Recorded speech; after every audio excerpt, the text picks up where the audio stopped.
અબજો ડોલર પરત કરવા પડશે। નમસ્કાર, સ્વાગત છે આપનું આરબી ન્યૂઝના ટોપ 10 સમાચારમાં। હું અશ્વિન રાઠોડ। અમેરિકી સુપ્રીમ કોર્ટે ટ્રમ્પના ટેરિફ રદ કર્યા। અમેરિકાને અબજો ડોલર પરત કરવા પડશે। યુપીમાં માનવતાને શર્મસાર કરતા કિસ્સામાં સરકારી એન્જિનિયર પતિ પત્નીને 33 માસૂમ બાળકો પર જાતીય હુમલા માટે ફાંસીની સજા। બાંગ્લાદેશમાં બદલાતા સમીકરણો, મોહમ્મદ યુનુસના ભારત વિરોધી નિર્ણયોને પલટાવી તારિક રહેમાને દોસ્તીનો હાથ લંબાવ્યો। અમે પરિસ્થિતિ પર નજર રાખી રહ્યા છીએ। અમેરિકા ઈરાન તણાવ પર ભારત।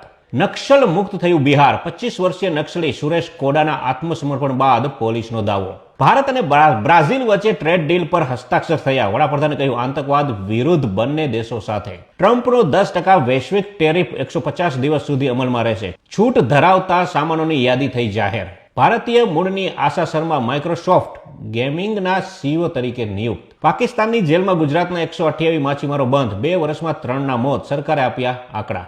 એક રિપોર્ટ અનુસાર લાલ કિલ્લા પાસે હુમલાનું ષડયંત્ર બનાવી રહ્યા છે લશ્કરના આતંકવાદીઓ। ટાર્ગેટ પર છે અનેક મંદિરો। તો આ તારના ટોપ 10 ન્યૂઝ અને હું હતો આપની સાથે અશ્વિન રાઠોડ।